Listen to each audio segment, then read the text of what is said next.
Azia 242,000 datang kali ini dengan masalah bunyi yang agak kritikal. Bila kita cek, berpunca di bahagian kompresor. Yang kedua, di bahagian kondenser yang mula mengalami masalah leaking.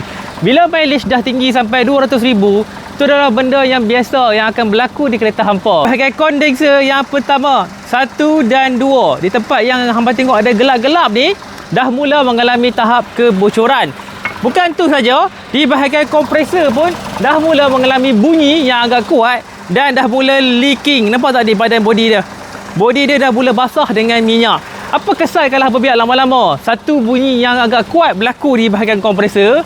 Yang kedua, akan berlakunya sistem burn kalau berbiak lama-lama. So, di bahagian kompresor ni jangan buat main. Kalau kata bunyi agak kuat, cepat-cepat pergi check lah. Macam memang agak panas. Dan kita nak tengok suhu yang kita dapat di dalam kabin kereta ni. 8.6 darjah Celsius. Nampak tak tu? Lama lagi kita nak masuk musim bulan puasa. Hangat lagu ni.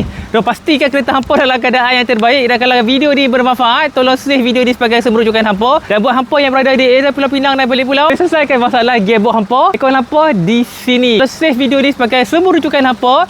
Dan tolong hilangkan button follow di tepi saya. Repost video ni agar kita dapat kongsikan lagi info-info berkaitan dengan kereta hampa. Terima kasih. Assalamualaikum.